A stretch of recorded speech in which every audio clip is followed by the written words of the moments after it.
Assalamualaikum warahmatullahi wabarakatuh. Perkenalkan, nama saya Santika, NIM 2019-0420-116, kelas C, Manajemen Risiko Mahasiswa Akuntansi Universitas Muhammadiyah Yogyakarta.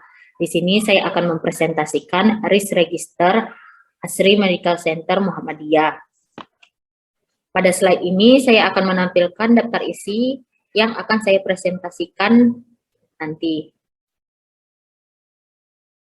Nah, di sini ada biodata saya sebagai asensi Asri Medical Center Muhammadiyah. Pada latar belakang, Asri Medical Center atau AMC berdiri di gedung kampus 1 Universitas Muhammadiyah Yogyakarta yang beralamatkan di Jalan Hos Cokroaminoto nomor 17 Yogyakarta. Lokasi gedung ini sangat strategis karena berada di dekat pusat kota dan memiliki akses mudah karena berada di tepi jalan raya. AMC dimaksud untuk memberikan pelayanan dan pendidikan kepada masyarakat luas tentang kesehatan secara umum. Oleh karenanya, AMC tidak dimaksud untuk menjadi organisasi profit, namun menjadi organisasi nirlaba yang mandiri dan berkelanjutan. Visi AMC yaitu menjadi medical center pendidikan yang terdepan dan terpercaya berdasarkan nilai-nilai Islam dan profesional. Sedangkan misi AMC yaitu yang pertama menyediakan pendidikan profesi yang bermutu, yang kedua memberikan pelayanan kesehatan yang berkualitas dengan harga terjangkau, yang ketiga membangun kesadaran masyarakat akan nilai-nilai keislaman dan kesehatan. Di sini ada batas kajian risiko AMC fokus pada pelayanan kesehatan yang merupakan bagian dari target capaian AMC. Sumber informasi atau data diambil dari website dan rumah sakit AMC. Di sini ada struktur organisasi Asri Medical Center.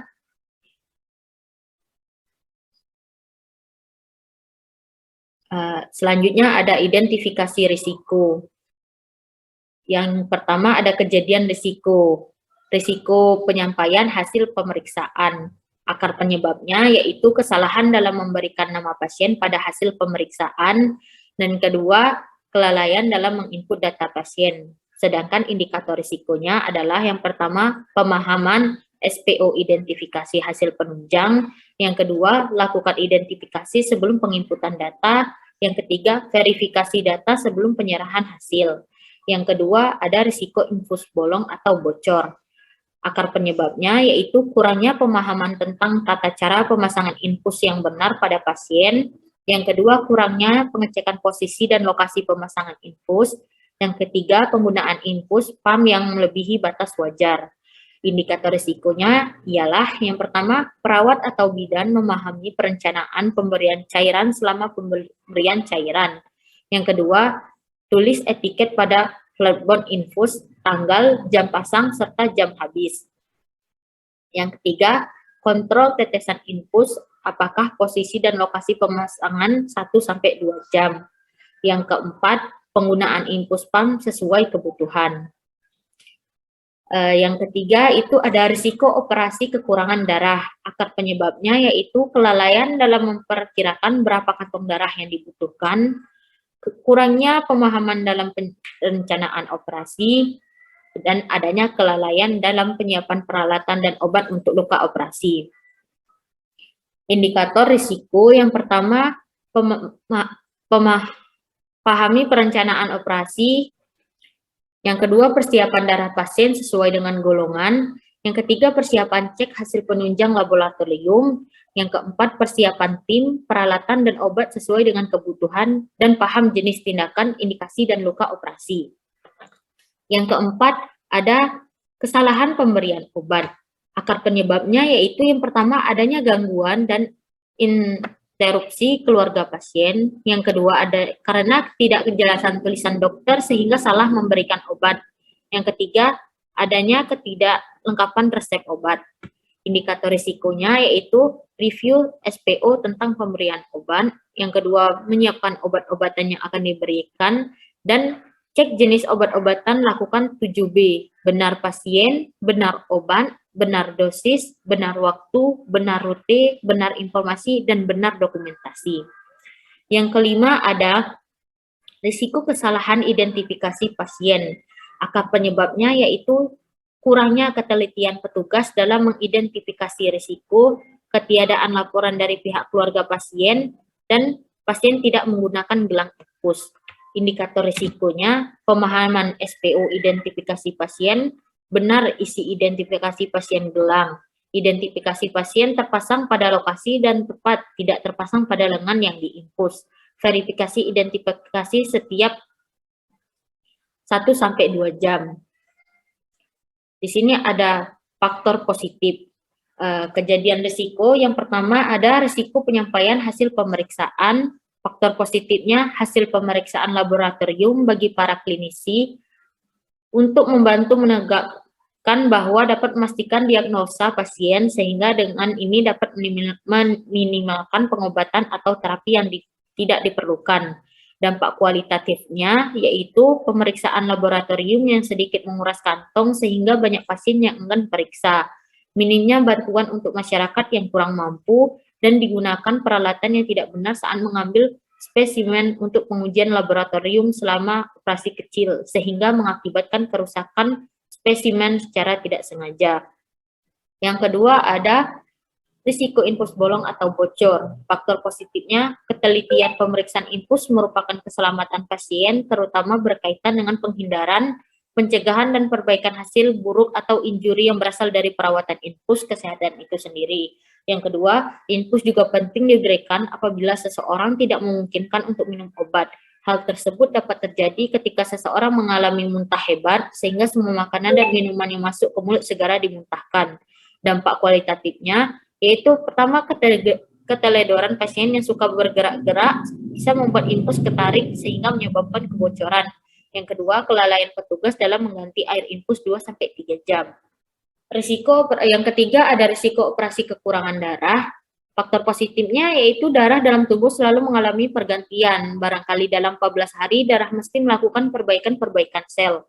Sel darah mati dapat dikeluarkan melalui tinja dan pori-pori kulit yang apabila tidak dapat keluar dengan normal maka akan menjadi penyakit. Dampak kualitatifnya yaitu yang pertama, insiden terkait dengan pengetahuan atau keterampilan praktisi, termasuk diagnosis yang tidak terjawab atau tertunda, perlakuan salah dan kesalahan dalam pelaksanaan tugas. Yang kedua, insiden terkait dengan proses perawatan, termasuk proses administrasi, investigasi, perawatan, komunikasi, dan pembayaran. Yang keempat ada risiko kesalahan pemberian obat. Faktor positifnya yaitu semua anggotanya terlibat untuk meningkatkan kesehatan pasien, maka perawat dituntut untuk lebih meningkatkan kemampuan kolaboratifnya, terutama di bidang komunikasi, pengetahuan serta teknologi informasi sehingga bisa meminimalisir kesalahan pemberian obat. Dampak kualitatifnya yaitu yang pertama, instruksi dosis tidak tepat dan salah pada resep Actonel mengakibatkan pasien konsumsi obat mingguan setiap hari tidak dikoreksi oleh apoteker. Yang kedua, komponen urin abnormal terjadi pada penderita yang salah dengan nama yang sama, diobati salah pasiennya yang berada di panti jompo, plus mengalami keterlambatan dalam merawat pasien asli yang memiliki hasil abnormal. Yang kelima yaitu risiko kesalahan identifikasi pasien. Faktor positifnya ada identifikasi pasien juga merupakan atribut sistem perawatan kesehatan. Ini meminimalkan kejadian dan dampak dan memaksimalkan pemulihan dari efek samping. Dampak kualitatifnya, kurangnya ketelitian sistem perawat pasien, kurangnya meminimalisir dampak kesalahan identifikasi pasien. Di sini ada risiko inherens. Kejadian risikonya yang pertama, risiko penyampaian hasil pemeriksaan, skornya 5, tingkat risikonya high risk. Yang kedua, risiko infus bolong atau bocor, skornya 12, tingkat risikonya high risk. Yang ketiga, risiko operasi kekurangan darah, skornya ada 10, tingkat risikonya high risk. Yang keempat, risiko kesalahan pemberian obat, skornya ada 10, tingkat risikonya high risk. Dan terakhir, risiko kesalahan identifikasi pasien, skornya ada 10, tingkat risikonya high risk. Mitigasi risiko. Kejadian risiko yang pertama, risiko penyampaian hasil pemeriksaan. Risk owner-nya ada KAIS atau Kater Kepala Jaga Perawat dan Pelayanan Medis. Rencana tindakan mitigasinya yang pertama meningkatkan kompetensi SDM dan pelatihan penggunaan alat dan ketelitian dalam memeriksa hasil pemeriksaan. Yang kedua, pelatihan dan pendidikan berkelanjutan baik formal maupun informal. Yang ketiga, monitoring dan evaluasi pelaksanaan pengelolaan risiko sehingga bisa meminimalisir kesalahan yang akan terjadi. Yang kedua ada risiko infus bolong atau bocor, risk ownernya ada KAINS atau cover kepala jaga, rencana tindakan mitigasinya yang pertama ada uji kesehatan dan kalibrasi alat sehingga ketika alat digunakan tidak menyebabkan masalah di kemudian waktu. Yang kedua, menggandakan alat sehingga ke alat yang digunakan rusak masih ada alat cadangan yang lainnya. Yang ketiga, risiko operasi kekurangan darah. Risk ownernya ada KAINS atau cover kepala jaga keperawatan. Rencana tindakan mitigasinya yang pertama menjaga persediaan kantong darah dengan berbagai macam golongan sehingga ketika operasi tidak kacau karena kekurangan persediaan darah. Yang kedua, monitoring dan evaluasi pemeliharaan dan peremajaan kelistrikan guna mencegah terjadinya kekacauan pasca operasi. Yang ketiga, ada monitoring pengukuran tingkat radiasi. Yang keempat, risiko kesalahan pemberian obat. Risk ownernya ada KAINS atau cover kepala jaga. Rencana tindakan mitigasinya adalah perencanaan yang baik dengan menaruh obat sesuai dengan kegunaan di beda tempat agar terhindar dari kesalahan pemberian obat. Yang kedua, pemenuhan fasilitas sesuai aturan standar JKN. Yang ketiga, mapping kebutuhan fasilitas agar persediaan obat yang diperlukan masih ada jika dalam keadaan darurat dibutuhkan. Yang terakhir ada risiko kesalahan identifikasi pasien. Risk ownernya KAINS atau cover kepala jaga. Rencana tindakan mitigasi ada yang pertama penyusunan sistem layanan unggulan dengan mengadakan survei terdapat pegawai di berbagai pelayanan. Yang kedua pembukaan layanan baru atau non-JKN yakni merekrut pegawai pemerintah non pegawai negeri. Yang ketiga optimalisasi aset layanan. Di sini ada risiko residual. Kejadian risikonya yang pertama risiko penyampaian hasil pemeriksaan dengan skor 5 tingkat risiko low risk. Yang kedua risiko infus bolong atau bocor dengan skor 12 tingkat risikonya medium risk. Yang ketiga ada risiko operasi kekurangan darah dengan skor 10 tingkat risikonya medium risk. Yang keempat risiko kesalahan pemberian obat dengan skor 10 dan tingkat risikonya high risk. Yang terakhir ada risiko kesalahan identifikasi pasien dengan skor 10, tingkat risikonya high risk. Di sini ada profit risiko inherent dan profit risiko residual. Dan di slide selanjutnya ada risk appetite. Slide selanjutnya yaitu risk appetite reward. Kejadian risiko yaitu risiko penyampaian hasil pemeriksaan dengan kode risiko 1, yang kedua risiko infus bolong atau bocor dengan kode risiko 2, yang ketiga risiko operasi kekurangan darah dengan kode risiko 3, yang keempat risiko kesalahan pemberian obat dengan kode risiko 4, dan yang kelima risiko kesalahan identifikasi pasien dengan kode risiko 5. Selanjutnya ada kesimpulan. Yang pertama, risiko inherent pada aktivitas operasional AMC harus diidentifikasikan sedini mungkin dan dibuatkan risk register. Yang kedua, identifikasi risiko inherent bertujuan untuk menganalisa dan juga mengevaluasi yang dipakai sebagai basis dalam penentuan mitigasi risiko. Yang ketiga, ada setelah dilakukan risiko mitigasi terhadap risiko inherent diharapkan dapat menekan seminimal mungkin risiko residual. Yang keempat, aktivitas tersebut jika dilakukan secara keseluruhan dapat melindungi nilai bahkan memberikan nilai tambahan dalam pencapaian sasaran organisasi AMC UMY. Selanjutnya, saya akan mempresentasikan Excel Risk Register RS AMC Muhammadiyah. Yang pertama ada organisasi, yaitu ada 6 unit. Yang pertama Dewan Pembina, yang kedua Dewan Komisaris, yang ketiga Direktur Utama, yang keempat Direktur Pelayanan dan Pendidikan, Departemennya Pelayanan dan Pendidikan, yang kelima Direktur Umum dan Pemasaran, Departemennya Umum dan Pemasaran, yang keenam ada Direktur Keuangan, Departemen Keuangan.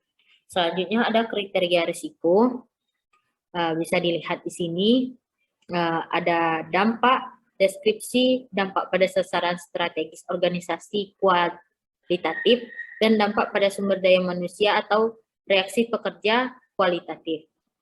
Selanjutnya ada rekap, ada 3 departemen, yaitu pelayanan dan kesehatan, jumlah risikonya 2, yang kedua umum dan pemasaran dengan jumlah risiko 2, dan keuangan dengan jumlah risiko 1. Selanjutnya ada risk input, bisa dilihat di sini ada sasaran, tanggal identifikasi risiko, deskripsi atau kejadian risiko, akar penyebab, indikator risiko, faktor positif atau internal control yang ada saat ini, dampak kualitatif, dan ada risiko analisis risiko inherence, dan pemilik risiko, serta evaluasi dan rencana penanganan risiko. Selanjutnya ada BTR dan kertas kerja. Nah, bisa dilihat di sini.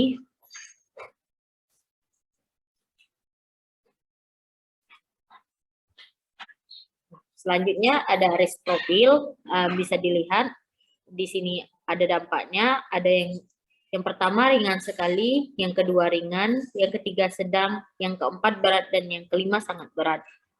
Selanjutnya ada residual risk. Itu ada dampak pada reputasi baik namun belum unggul, reputasi baik tapi pelayanannya belum maksimal, reputasi menurun, reputasi buruk. Dampak pada kesehatan dan keselamatan kualitatif, tidak berdampak pada keselamatan dan kesehatan, minor injuries, major injuries pada 1 orang, major injuries pada beberapa orang, kematian pada pekerja atau masyarakat. Selanjutnya ada risk appetite.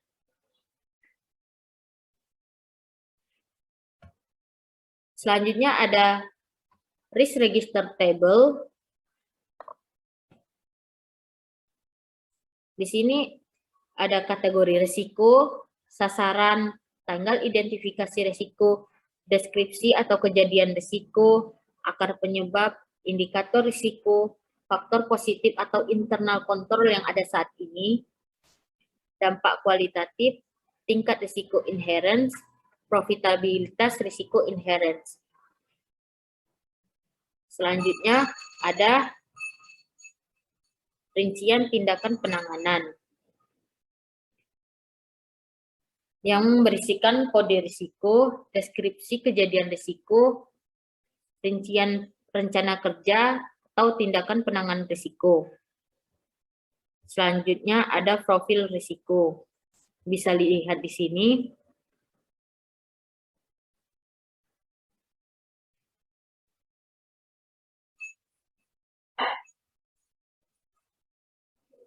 Selanjutnya ada profil risiko kategori.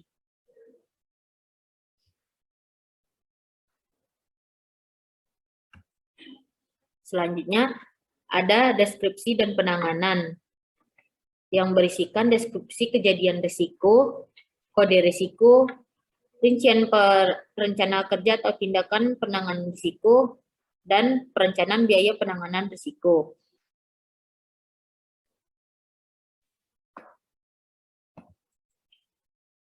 Selanjutnya ada laporan perubahan peringkat atau status risiko.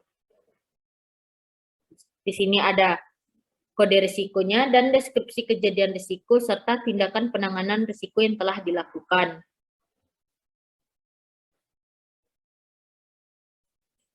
Selanjutnya ada laporan perubahan penambahan atau penambahan rencana tindakan penanganan risiko.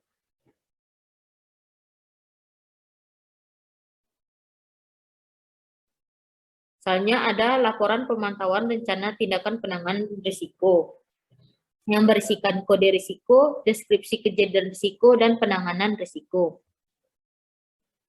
Selanjutnya ada top risk event